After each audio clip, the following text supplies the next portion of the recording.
능력 많으신 이가 오신다. 이런 제목으로 하나님 말씀을 생각해 보겠습니다. 여러분, 지금이 이제 마지막 때라고 그렇게 가정을 해 보십시오. 사실 가정이라기보다 마지막 때인데 여러분은 무엇을 하시겠습니까? 예를 들면 내 인생이 지금 60분밖에 안 남았다. 뭘 하시겠습니까? 아주 조심스럽게 이 한 시간을 잘 사용하기 위해서 준비하실 겁니다. 요한일서 2장 18절에 보시면 사도 요한이 아이들아 지금은 마지막 때라 이렇게 얘기했습니다. 근데 마지막 때라고 말씀을 기록한 그 때는 지금부터 2000년 전입니다. 정확히 얘기하면 더 2020년 전입니다. 근데 지금도 마지막 때라고 그러니까 마지막 때는 상당히 오랫동안 지속되어 온 것으로 보입니다. 그러나 우리가 한 가지 확신할 수 있는 것은 요한이 기록을 남긴 때가 마지막 때라면 지금은 마지막 때 중에서도 마지막 때다 하는 겁니다. 그래서 만약 사도 요한이 오늘날 성경을 기록한다면 지금은 마지막 시간의 마지막이다 이렇게 아마 기록을 할 겁니다. 사실 종말이라는 것은 예수님이 처음 오셔서부터 예수님이 재림하실 때까지를 종말이라고 부릅니다. 그러니까 이게 지금 시계 바늘이 돌아가는 시간과 좀 다른 거죠. 근데 무엇보다도 그럼 요한의 시대도 마지막이고 지금도 마지막? 조금 전에 말씀드린 대로 그때가 마지막이라면 지금 마지막 중에서도 마지막이라고 말씀을 드렸습니다. 그럼 그때도 뭐 마지막이고 지금도 마지막인가? 근데 생각을 해보세요. 진짜 마지막 중에 마지막이라는 것을 조금만 생각해 보면요. 그 시대도 마지막이지만 지금하고는 정말 너무 다릅니다. 그때는 핵무기라는 게 없었어요. 수소폭탄, 중성자탄, 요즘 항공모함에도 비행기를 탑재하고 거기에 또 아마 핵무기를 싣고 어마어마합니다. 순식간에 상대방의 국가를 소멸시킬 수 있는 무기가 있습니다. 가공할 무기입니다. 환경도 그 당시에는 이렇게 파괴되지 않았습니다. 정확히 뭐라고 부르는지 모르지만 세균전, 독가스 이런 건 우리가 전쟁에서 사용하지 말자. 독가스 그 다음에 세균을 퍼뜨리면요. 이것도 지금 코로나도 중국에서 우한에서 무슨 실험실에서 이게 어떻게 조금 흘러나온 게 이렇게 됐다는 설도 있잖아요. 근데 조금 이렇게 한 것도 그런데 숨겨진 세균전 무기라든가 이런 화생방전 이런 것들을 하면 얼마나 삽시간에 이 지구 전체가 지옥과 같이 아수라장이 되겠습니까?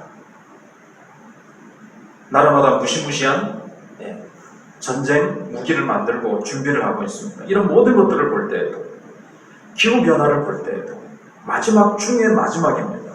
코로나로 인해서 지금 지구 전체가 이전과는 완전히 소위 패러다임이 다른 코로나 이전으로는 돌아갈 수 없는 시대가 됐습니다.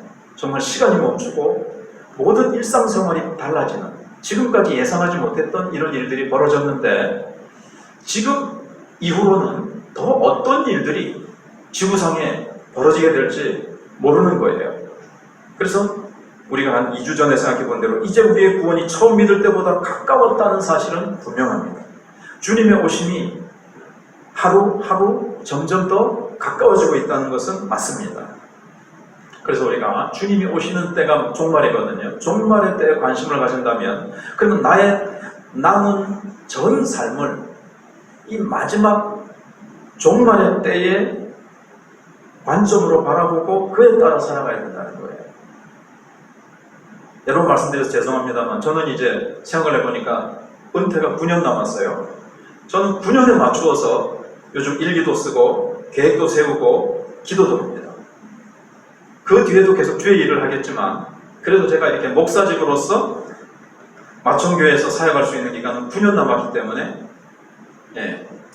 아직도 많이 남았네 이렇게 젊을 때 생각하다가 어느 날 문득 보니까 9년이나 남았다 이렇게 볼 수도 있지만 9년밖에 안 남았어요. 어찌됐든 9년 많으면 많고 적으면 적은데 이 기간을 그 9년 뒤에 나는 맞춰질 때 나는 어떤 모습으로 이 교회를 탁 은퇴하고 멋지게 할렐루야 하고 하나님께 영광 돌리고 우리 성도들도 기뻐하며 자랑스러워하는 하나님 앞에 그렇게 감사할 수 있는 교회로 제가 세우기 위해 고관점으로 간단 말이에요. 마찬가지입니다. 예수님이 재림하시는 날을 우리가 딱 염두에 두고 거기에 맞추어서 우리의 삶을 날마다 거기에 맞추어서 살아가는 거예요. 여러분, 사소한 일만 하다가 중요한 일을 못하고 내 인생이 맞춰진다면 얼마나 그때 땅을 치며 후회할까요? 조금 전에 말씀드린 대로 60분밖에 안 남았다. 근데 여러분 60분밖에 안 남았는데 뭐 요즘 유행하는 모자 사러 쇼핑하러 갈 겁니까? 요즘 주식이 내가 투자한 주식이 어떻게 됐을까 하면서 거기에 신경 쓰겠습니까? 60분밖에 안 남았다면 60분 동안에는 정말 꼭 하지 않으면 안 될 일, 정말 주님께서 나에게 주신 사명, 내가 그것을 이루기 위해서 조금이라도 더 이루기 위해서 거기에다가 내 인생을, 내 남은 60분을 투자할 겁니다. 오늘 본문을 보시면 예수님이 이제 처음 오실 때 그 길을 준비하라고 외친 세례 요한의 라는 인물을 우리가 마주대하게 됩니다. 우리는 오늘 아침 그의 외침 속에서 다시 오실 주님을 우리는 잘 맞이하기 위해서 어떤 준비를 갖춰야 했는지 거기서 우리가 좀 배울 수가 있습니다. 먼저 세례 요한의 사명입니다. 요한이 성령 충만해서 하나님의 말씀을 외친 곳은 어딘가 하면 여러분 어디죠? 광야였습니다. 광야, 아무도 없는 광야였습니다.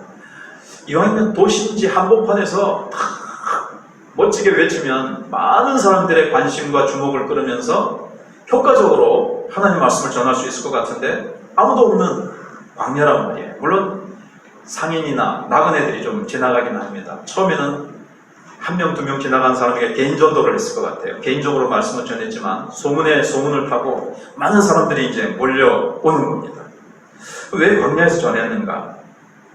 그 당시 유대 사회는 로마의 압제하에 식민지 국가였거든요. 그래서 유대인들도 로마의 앞잡이들이 돼가지고 그 중심지는 그냥 부패하고 썩고 너무나도 죄악으로 타락하고 하나님으로부터 멀어져서 하나님의 백성이라고 할 수 없을 만큼 그렇게 신앙적으로 바닥을 치고 있었고 정치 경제적으로도 다 압제당하고 다 빼앗기니까 나라는 절망적이었습니다. 그래서 요한이 지금 광야에서 하나님의 말씀을 전하는 것은 마치 옛날 이스라엘 백성들이 애굽에서 고통당할 때 광야로 불러낸 것과 같이 지금 로마의 압제 아래서 신음하고 있는 이스라엘 백성들을 불러내서 우리 새롭게 시작하자는 그런 뜻으로 보입니다. 실제로 회개라는 게 뭡니까? 회개하라. 새롭게 지나간 죄악의 삶을 다 벗어버리고 새롭게 시작하자는 그런 뜻이거든요. 그래서 광야에서 말씀을 전한 겁니다. 로마의 억압에서 신음하던 생활을 과감하게 떨쳐버리고 광야에서 하나님을 다시 만나자는 겁니다. 그런 요한을 향해서 많은 사람들이 몰려왔습니다. 400년 동안 말라기 선지자 이후로 하나님의 말씀이 멈추었었어요. 백성들은 영적으로 너무 고나고 갈급했습니다. 물론 평소에 바리새인과 서기관들이 하나님의 말씀을 가르친다고 가르쳤지만 그들의 말씀은 생명이 없고 너무나도 지루한 따분한 것이었습니다. 그런데 성령에 붙잡힌 하나님께 붙잡힌 능력의 말씀이 하늘에서 하나님이 직접 말씀하시듯이 천둥 번개가 치듯이 정말 그들의 영혼 골수를 찔러 쪼개면서 반석을 깨뜨리듯이 하나님의 말씀이 능력 있게 막 와서 들리는 거예요. 갈급했던 그들의 심령이 막 새로운 용기를 얻고 새로운 소위 센세이션을 일으키게 된 겁니다. 근데 세례 요한은 자신의 사명을 이사야의 말씀으로 오늘 적용하고 있는 것을 보게 됩니다. 그래서 4절에 보시면 선지자 이사야의 책에 쓴 바 광야에서 외치는 자의 소리가 있어 이르되, 나는 선지자 이사야가 600년 전에 세례 요한이 오기 전에 600년 전 사람이거든요. 600년 제 기억으로는요. 조금 가끔가다 제가 실수도 해요. 요즘 나이가 들어가지고. 60인데 나이 들었다고 죄송합니다만. 근데 아마 600년으로 기억을 하는데 600년 전에 이미 앞으로 예수님이 오시기 직전에 세례, 이제 광야에 외치는 자의 소리가 올 것이다. 그게 나라는 거죠, 세례 요한은. 주의 길을 예비하고 주님의 길을 평탄케 하는 사명을 가지고 한 광야에 소리가 올 것이다. 소리치는 자가 나타날 것이다. 그게 바로 나라는 거예요. 근데 광야에 외치는 소리는 어디까지나 소리에 불과하지 소리는 실체가 아닙니다. 그러니까 뭐냐면은 나는 오직 예수 그리스도만을 전하고 예수 그리스도께만 영광을 돌리지 나에게는 영광을 돌리지 않는다. 나는 주인공이 아니다. 나는 그분을 소개하는 소리일 뿐이다. 소리는 공기를 진동시키고 그냥 사라지고 마는 겁니다. 그러니까 나도 예수 그리스도를 소개하고 난 사라져버리고 마는 존재고 진짜 실체, 진짜 주인공, 진짜 우리를 구원하실 분은 주 예수 그리스도, 그분이 메시아가 오신다. 그렇게 이제 증거를 한 겁니다. 그러면서 막 사람들의 죄를 책망합니다. 잘못된 삶에 대해서 책망을 하고 주님께로 돌아오라고 회개하라고 그렇게 얘기를 했습니다. 그러면 잠시 뒤에 그리스도께서 오셔서 그 모든 죄를 용서해 줄 것이라고 선포를 했습니다. 근데 이스라엘이 그렇게 기대하던 메시아, 그분이 곧 오신다. 이걸 이제 분명하게 증거를 했습니다. 자, 이제 때가 됐다는 거예요. 구약시대 때로부터 이스라엘 백성들은 계속 메시아를 기다렸습니다. 근데 너희들이 기다리던 하나님이 보내주심하고 약속하시던 메시아가 이제 곧 오실 텐데 만날 준비를 하라는 겁니다. 이렇게 죄에 빠진 모습으로, 이렇게 엉망진창인 모습으로 어떻게 그분을 만날 수 있느냐. 우리가 남모르게 지은 죄와 우리가 죄에 빠져 또 영적으로 게으름에 빠지고 하나님을 멀리 떠난 이 모습으로는 그분을 만날 수가 없으니 이제 옛 삶을 벗어버리고 회개하고 새롭게 주님을 만날 준비를 하랴. 그래서 하나님의 말씀 앞으로 우리가 돌아가자. 이것이 요한의 이제 설교였습니다. 여러분, 우리도 그렇지 않습니까? 누구를 만나려면, 중요한 사람을 만나려면 마음의 준비도 하고, 우리가 옷도 좀 준비를 하고, 우리가 뭐 좀 면접 가면 그냥 뭐 추리닝 바람으로 갈 겁니까? 그냥 마음도 딱 준비를 하고 옷도 준비를 하듯이 예수님을 만나려면 마음의 준비를 해야 되는데 그 준비는 가난하고 애통한 심령입니다. 우리도 그렇죠. 예수님 다시 오시는데 우리가 그냥 원래는 잠들고 있다가 주님 오시면 후다닥 준비도 안 된 모습으로 나가는 것이 아니라 우리는 어떤 마음으로 주님을 맞이해야 되겠습니까?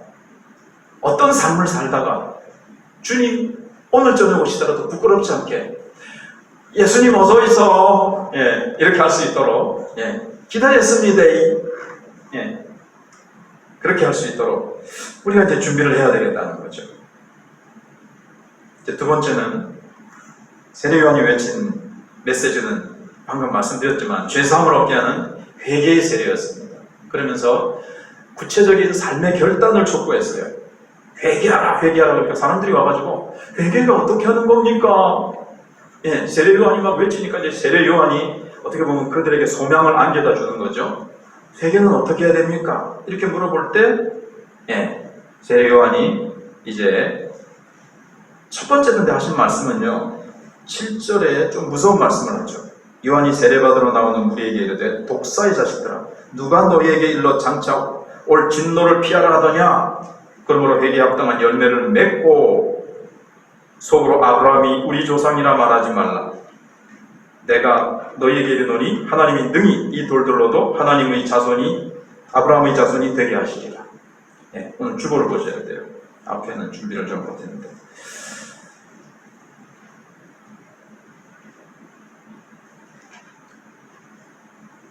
이건 뭐냐면요.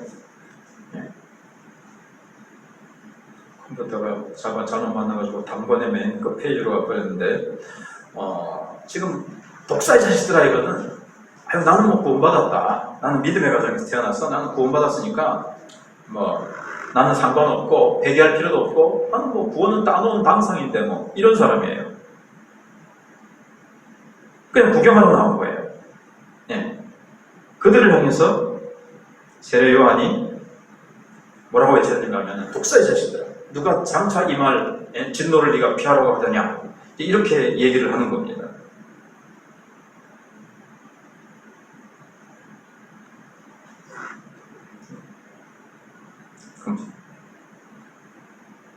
이 말은 독사의 자식은 결국 하나님의 어린 양이 될 수 없다는 뜻은 아니에요.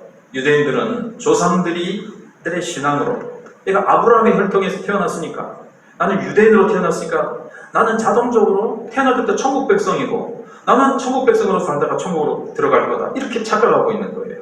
근데 너희들 죄 지으면서 죄도 알지 못하고, 너희들이 죄인이고 너희들이 회개해야 될 존재라는 것을 알지 못하고, 너희들에게 뻔뻔스럽게 하나님의 자녀라고 자부하고 있는데, 천만의 만만의 말씀, 너희들은 독사의 자식이고 사단의 자식이고 저주 안에 있다는 거예요. 너희들이 자동적으로 구원받는 줄 아느냐? 아니야.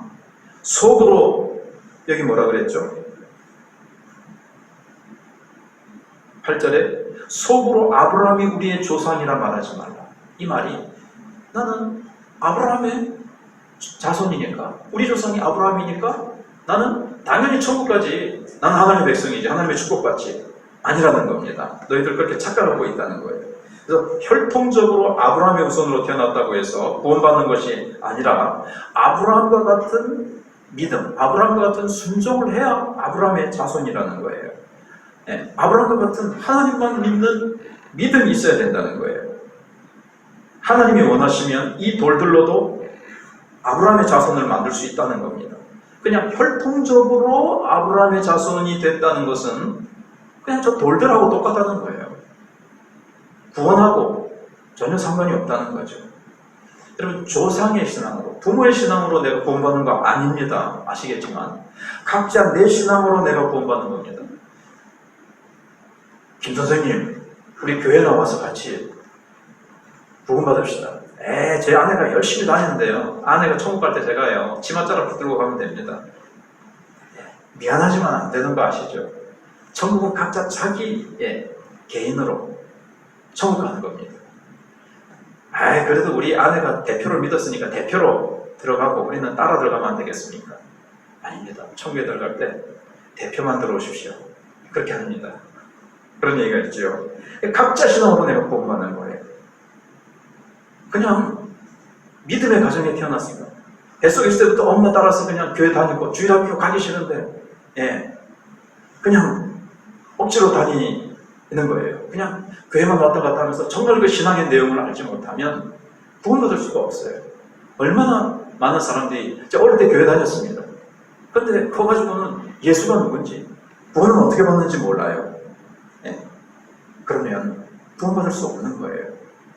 각자가 자신이 죄인임을 깨닫고 자신의 죄를 하나님 앞에 토해놓고 나에게 구원의 은혜를 허락해달라고 부르짖어야 됩니다. 그래서 지금 9절에 보시면, 이미 도끼가 나무 뿌리에 놓였으니 좋은 열매 맺지 아니하는 나무마다 찢겨 불에 던져지리라. 도끼가 나무 뿌리에 탁 놓였어요. 나무 뿌리에 탁 지금 걸쳐져 있습니다. 나무를 지금 베러 온 사람이 지금 나무를 이제 막 베려고 손에다가 침을 뱉고 비비고 있는 것 같아요. 이제 이 나무를 베려고 숨을 지금 좀 고르고 있습니다. 아주 임박한 진노가 이르렀다는 거예요. 임박한 종말이, 심판의 때가 이르렀다는 거예요. 그래서 회개합당한 열매를 맺어라.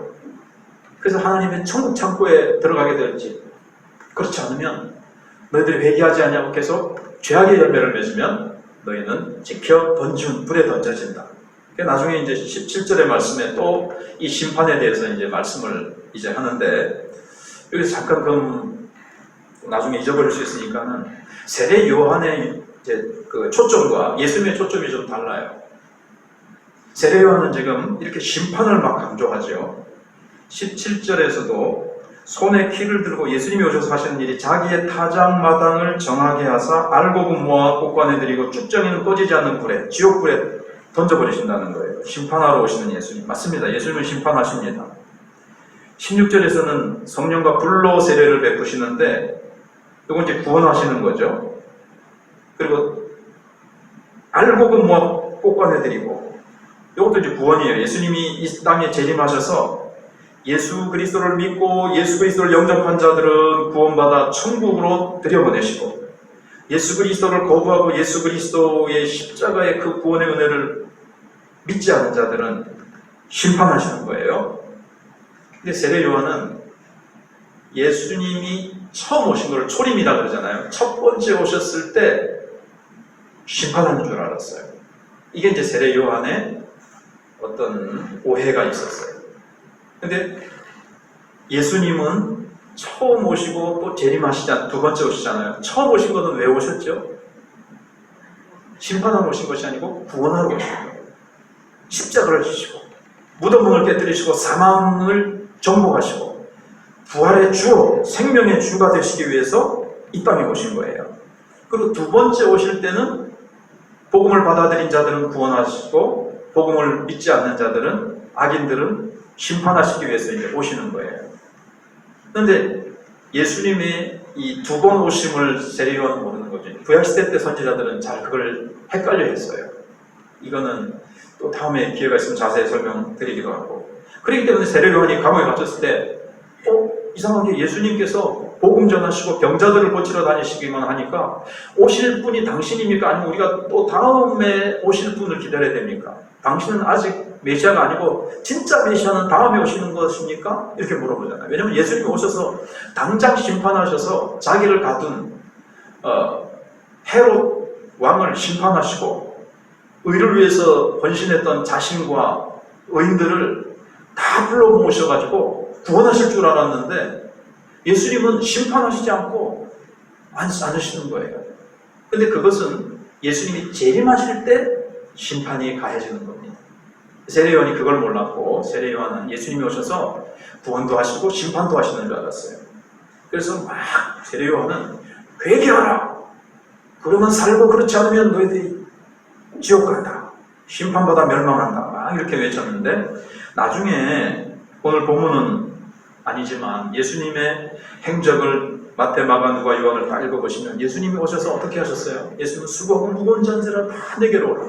나는 의인을 부르러 온 것이 아니라 죄인을 부르러 회개하여 시켜 구원하러 왔노라. 그래서 죄인들과 함께 먹고 마시고 죄인들과 가까이 하시고 죄인들에게 복음을 전하시고 죄인들을 한 명이라도 더 구원하시려고 하셨어요.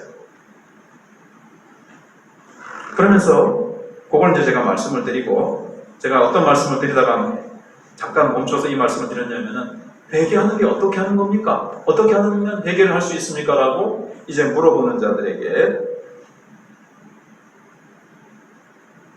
이제 10절에 그렇게 물어봤잖아요. 우리가 이르되 그러면 우리가 무엇을 하니까?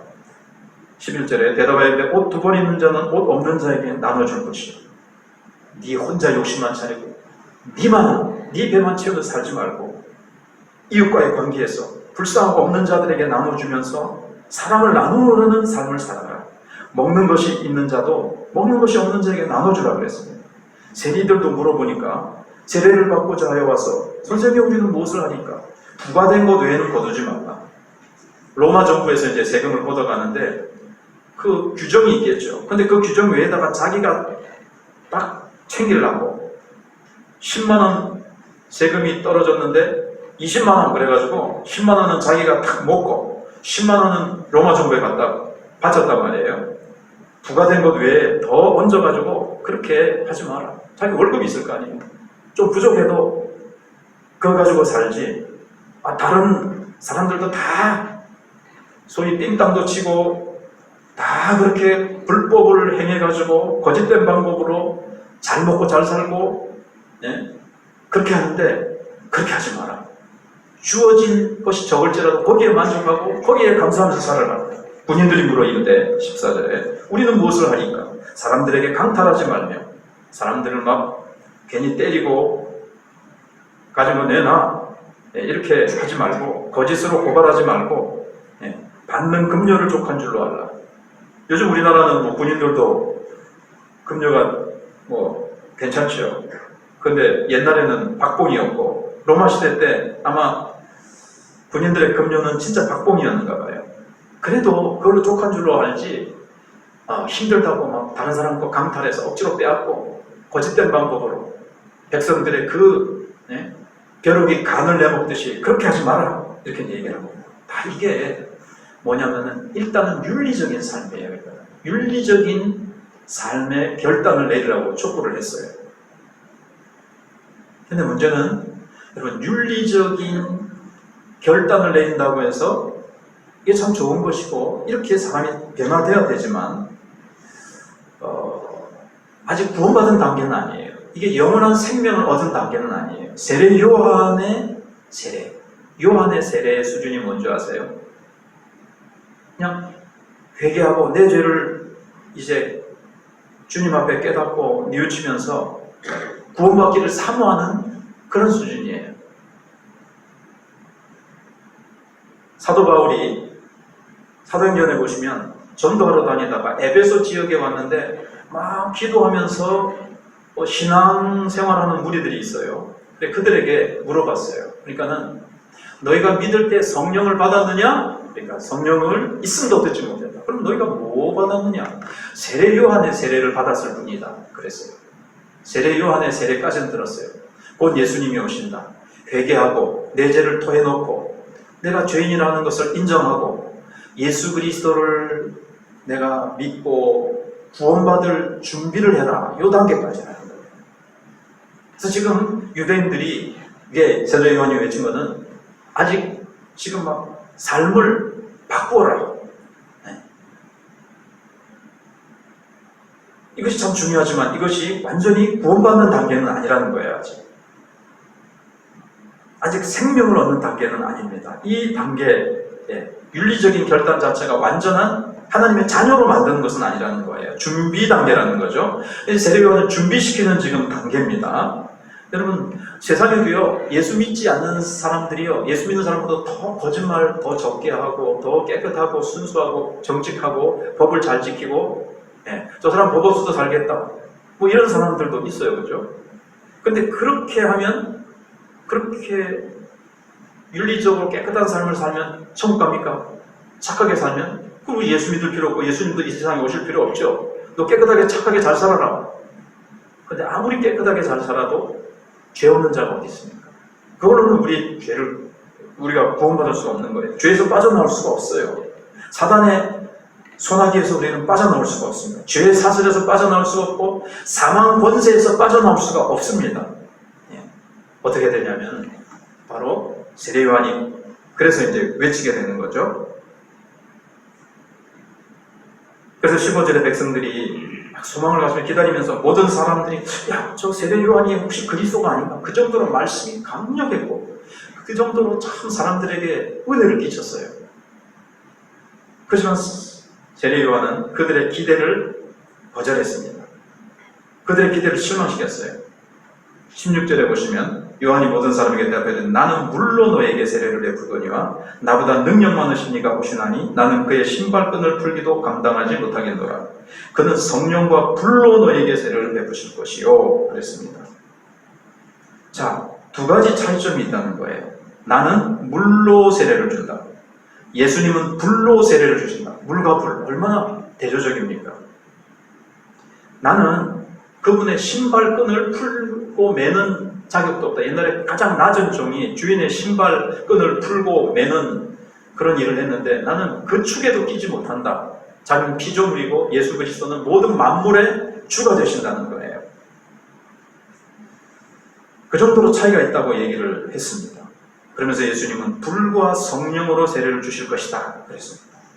물은 그냥 겉만 씻죠. 본질적인 변화는 시키지 못합니다. 그러나 성령의 불은 우리의 본질 자체를 변화시킵니다. 우리가 잠시 회개하고 죄를 씻는다고 하지만 결단을 내립니다. 그러면 또 더러워지고 또 죄를 짓습니다. 우리 속에서 근본적으로 솟구치는 이 죄의 본성, 그거는 성령의 우리 속에 오셔서 성령이 이 불이라는 상징이죠. 성령의 그 뜨거운 역사로 우리의 죄의 본성을 태워버리셔야 돼요. 완전히 소멸시키시고 우리를 본질적으로 거듭나게 하셔야 돼요. 우리를 새로운 존재로 만드셔야 되지 물로 그냥 씻기는 것은요 겉만 이렇게 씻기는 겁니다.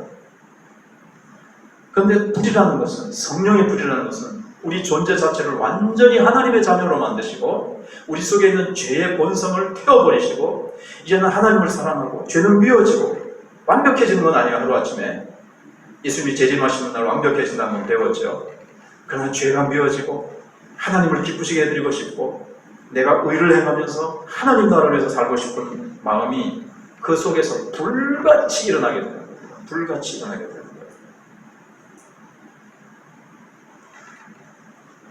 예수님은 성령을 한량없이 받으신 분이죠. 예수님은 성령의 불을 받으셨어요.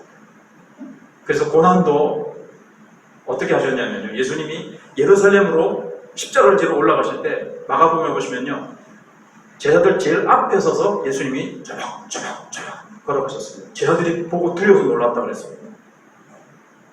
고난을 바라봐야겠는데 아이고 이제 내가 십자가 지러 가는데 어찌할까. 제자들 맨 꽁문에 서가지고 하나님 아버지 나 십자가 지기 싫은데 이게 아니라 속에 성령의 불이 있었기 때문에 사도 바울도 당신이 예루살렘으로 올라가면 당신은 이렇게 묶여가지고 순교당하게 될 거다. 내가 예루살렘에 올라가서 잡혀 핍박을 받을 뿐만 아니라 내가 죽을지라도 나는 복음 전하는 일을 위해서는 나의 생명을 조금도 귀한 것으로 여기지 않는다. 그 열정이 어디서 왔을까요? 예수님이 십자가를 향해서도 열정을 가지고 가신 것이 어떻게 나왔을까요? 예수님 안에 성령의 불이 있었습니다. 성령의 불이. 오늘 뒤에 나오는 이 부분이 이제 좀 핵심이에요. 제가 더 오늘 강조하고 싶은 내용이에요.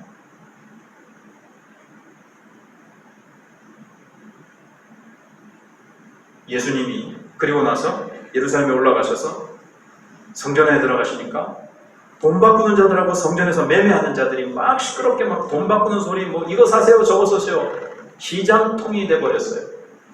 주의 전을 사모하는 열정이 나를 삼켰도다. 10편 69편 9절인가 19절의 말씀이 제자들이 나중에 생각난다 그랬죠.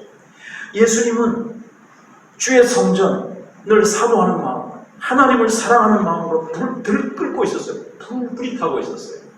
그래서 돈 바꾸는 자들을 내어 쫓고 노끈을 만들어서 비둘기 파는 자들을 막 내어 쫓아버렸습니다.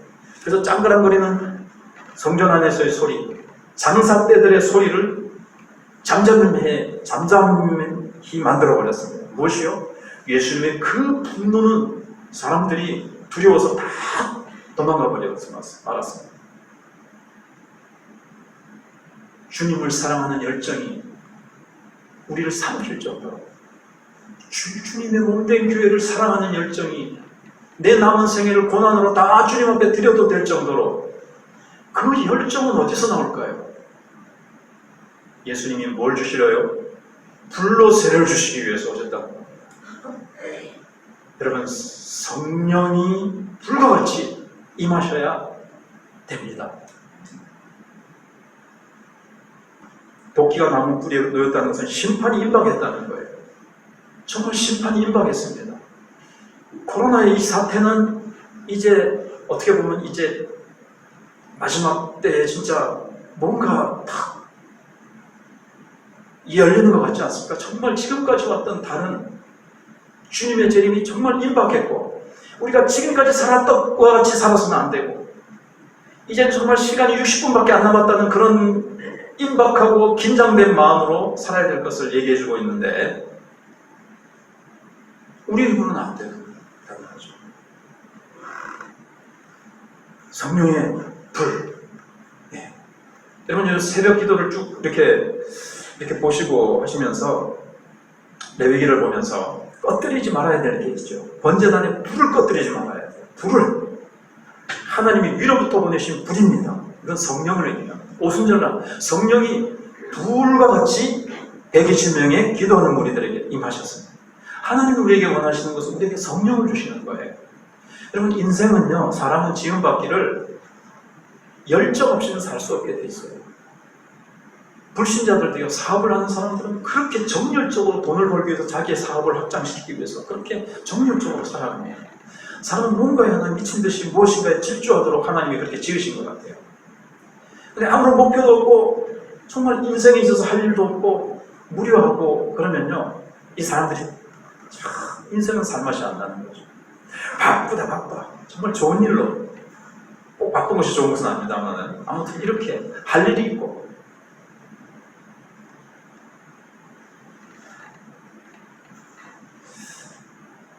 그래서 성령의 이 예수님께서 고난을 받기 위해서, 또 예수님께서 그 성전을 향해서 뜨거운 열정이 있으셨고,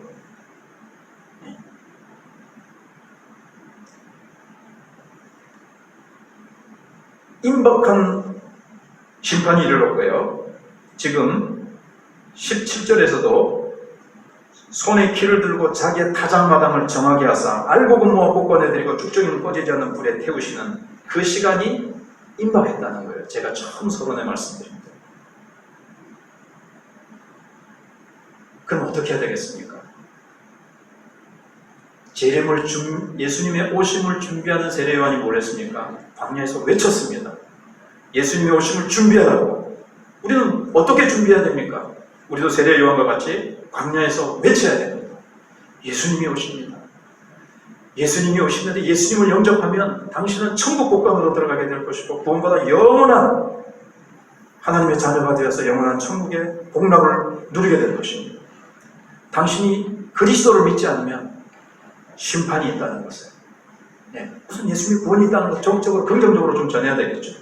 그러나 우리는 예수 그리스도에 다시 오신다는 것을 전해야 됩니다. 근데 우리 힘으로 전할 수 없죠. 그래서 사도행전 1장 8절에서 오직 성령이 너에게 임하시면 너희가 권능을 받고 예루살렘과 유다 사마리아 땅끝까지 이르러 내 증인이 되리라 말씀하셨어요.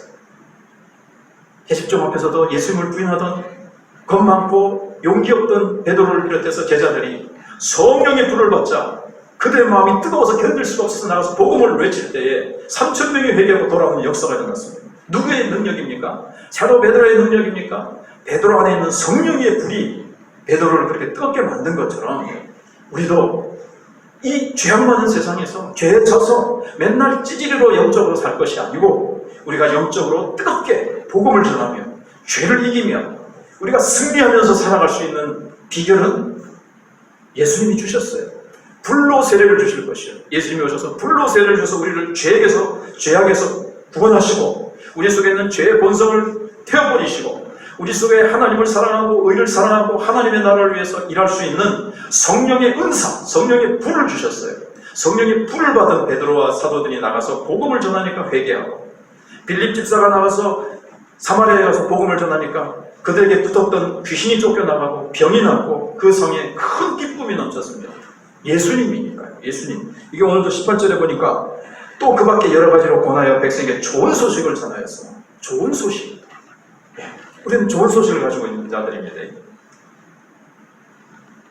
우리는 아담 하와 이후로 죄와 가시와 엉겅퀴에 매여서 저주받고 우리의 삶은 불행하고 염려와 근심과 이런 것 속에서 우리는 눌리며 죽음의 공포 속에서 사람들은 살아갑니다.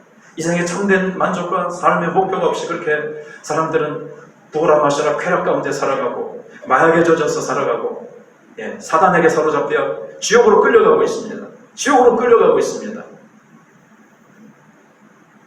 그대로 놔두면 사람들은 얼마나 많이 지옥으로 가겠습니까? 그런데 예수님은 한 영혼이라도 더 구원받기를 원하시는 거예요. 한 영혼이라도 더 구원시키기 원하셔서 하루가 천년같이 천년이 하루같이 재림을 지체하시면서 한 영혼이라도 더 돌아오기를 기다리시면서 우리를 향해서 가라고 말씀하십니다. 예수님이 위대하신 것은 아버지께서 세상에 예수님을 보내실 때 하늘 보좌를 버리시고 순종하여 이 땅에 하나님이 가라고 하시는 곳에 오셨다는 것이고 아버지의 명령에 순종하여 십자가를 지셨다는 것. 우리가 언제 위대해집니까? 하나님이 가라고 하시는 곳에 가는 겁니다. 한 영혼이라도 구원하기 위해서 우리가 나가서 우리의 이웃에게 복음을 전해야 되는데 우리의 힘으로 안 되죠. 내 혼자도 잘 신앙생활 못하겠어요. 그게 우리의 모습이에요. 교회와 우리가 가져야 되는 게 뭐냐면 성령의 불로 다른 영혼들을 밝히고 다른 영혼들을 주님 앞으로 구원하는 일입니다. 이 일은 우리의 힘으로 되지 않습니다. 성령의 불과 같은 능력으로 되어집니다. 여러분 우리가 기도합시다. 세례 요한이 새로 시작하는 의미로 광야에서 말씀을 전했는데 오늘 한 분만으로 우리 교회가 불과 같은 교회로 변화됐으면 얼마나 좋겠습니까만 되지 않을지라도 이제 우리가 다시 시작하는 거예요. 우리도 광야로 나왔습니다. 우리가 다시 예수님의 재림을 우리는 기다리는 겁니다. 어떤 모습으로 기다리시겠습니까? 우리가 이 모습으로는 안 된다고 생각하지 않으십니까? 우리의 마음을 새롭게 해야 되지 않겠습니까? 우리가 지난날의 게으름과 우리 속에 있던 죄악들을 다 주님 앞에서 청산하고 털어버리고 주님 먼저 오시더라도 주님 맞을 준비를 해야 되겠고, 우리는 다 성령이 있는 자들입니다. 그러나 우리의 성령의 불이 우리 속에서 꺼졌어요. 꺼진 자가 많아요. 한국교회가 성령의 불이 많이 꺼졌어요. 예배의 불이 꺼졌어요. 예배가 너무 형식적이에요. 그래서 예배가 멈춰버렸습니다. 오후 예배가 멈춰버렸습니다. 부영 예배가 멈춰버렸습니다. 불을 다시 회복해야 됩니다. 주여, 성령의 불을 다시 뜨겁게 해주시옵소서. 한국교회가 성령의 불을 꺼뜨리지 않게 해주시옵소서. 하나님, 내 속에 성령의 불이 꺼지지 않게 해주옵소서. 여처녀 가운데 5처녀는 등불을 가졌으나 기름이 없었습니다. 성령의 기름을 다시 내 속에 활활 부어주시고 타오르게 해주시옵소서. 그래야 이 성령의 불이 내가 뜨거워서, 이 성령의 불은 사랑의 불이요, 기도의 불이요, 전도의 불이요, 은혜의 불입니다. 은혜 받고 이 은혜를 나누어주고 싶어서 펄펄 뛰면서 은혜 받지 못한 자들 붙들고 은혜 나누어주고, 절망한 자들에게 용기와 소망을 주고, 지옥 갈 영혼들 불쌍히 여기는 주님의 마음을 가지고 복음을 증거하며, 내 마음이 찬양의 뜨거운 불이 있어서 주님을 늘 찬양하며 감사하며 그렇게 살아가는 성령의 불이, 그것이 성령의 불입니다. 오순절날 성령의 불을 내주셨습니다. 어제 성령의 세례를 주신다고 했는데, 지상에서는 예수님이 이 사역은 하실 수가 없어요. 다른 건 다 하셨어요. 번고치고 기적을 행하시고 십자가에 죽으시고 부활하신 일까지 하셨는데, 성령을 보내주신 일은 이 땅에서 하실 수가 없어요. 언제 하시죠? 부활 승천하셔서 하늘 보나님 보좌 위에 올라가셨을 때. 몇 날이 못 돼요. 예수님이 부활하신 후 10일 후에, 40일 동안 이 땅에 계시다가 하늘로 올라가신 후에 10일 후에 성령의 불을 보내주셨습니다. 우리 안에 성령이 계시긴 하지만 성령을 깃밥 늘기니처럼 제쳐두고 내 힘과 내 지혜와 내 능력으로는 살아가면 그게 그거지 뭐. 우리 사업 잘게 해달라고 예배드릴 때 우리의 감정이 좀 뜨겁고 시원하고 만족스럽게 하기 위해서 오신 것이 아닙니다. 영혼을 구원하기 위해 오셨습니다. 영혼을 구원하는 뜨거운 능력, 나는 못해요. 그렇지만 성령이 이끌리고 성령의 불이 나를 작동시키시면 베드로와 같이 입을 열면 막 복음이 쏟아져 나오고, 좋은 소식이 내게서 쏟아져 나오고, 내가 다른 사람을 축복하고 내게 다른 사람들에게 용기를 주면 그들이 막 힘을 입고 일어나는 역사가 내 안에 계신 성령의 불로 말미암아 되어질 줄로 믿습니다. 우리가 이 일을 시작합시다.